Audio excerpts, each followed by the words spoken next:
Assalamu alaikum. There's a sister here wants to know the method of salah.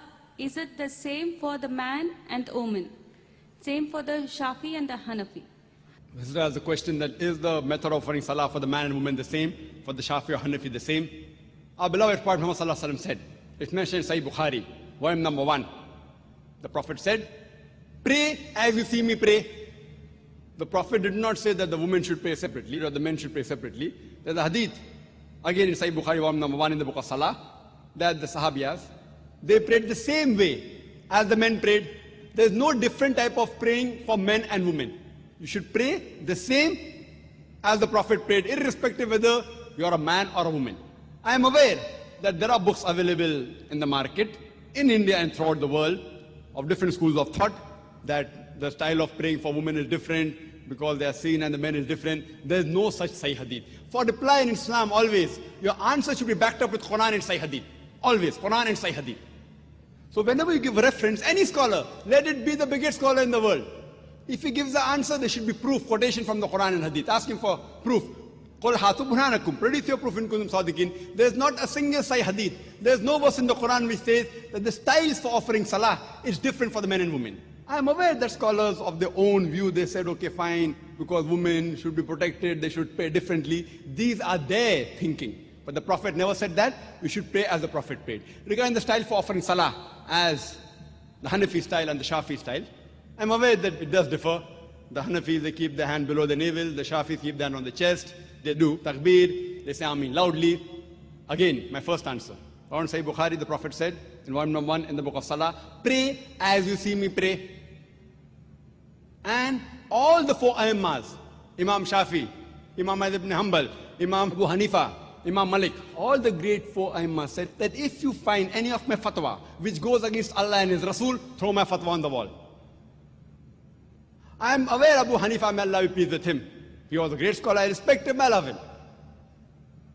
People say that he said that when you offer salah, keep your hand below the navel.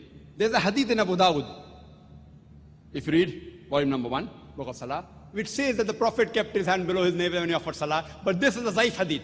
Immediately the next hadith says, which is a Sahih hadith, that the Prophet kept his hand above the navel. There are other Sahih hadith in Sahih ibn Khuzaimah, which says that the Prophet kept his hand on the chest. So when there are Sahih hadith saying the Prophet kept on the chest, the hadith below the navel is Zaif. So the right way to offer salah, keep it on the chest.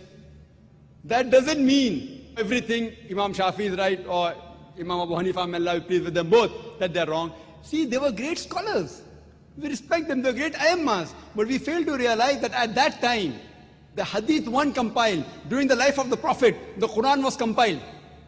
There was no question at all, under his own supervision. But the Hadith 1 compiled, they started being compiled later on, 50 years, 100 years, 150 years later on. So these scholars came earlier. And because they didn't have all the Sahih Hadith with them, the fatwas that they gave were based on the knowledge that they had.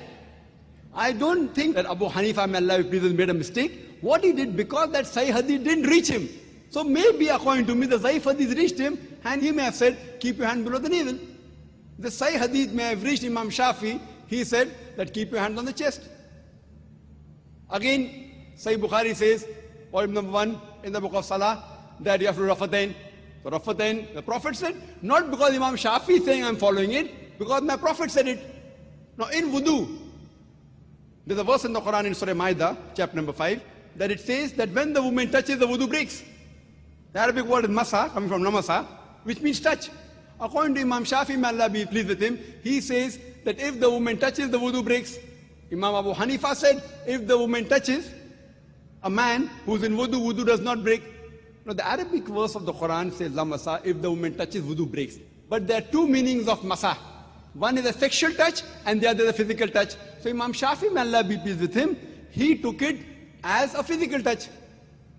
Imam Abu Hanifa, he took it as sexual touch.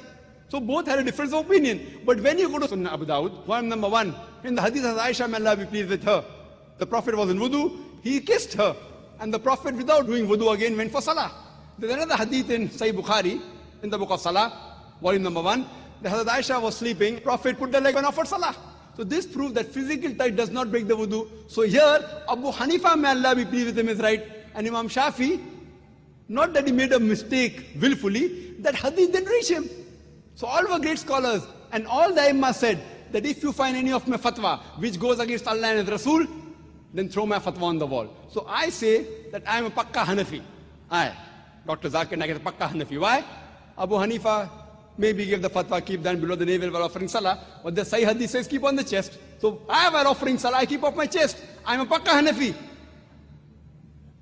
Imam Shafi said, if you find any of my fatwa which goes against Allah and Rasul, throw my fatwa on the wall. So Imam Shafi said that if the woman touches a man in wudu, wudu breaks.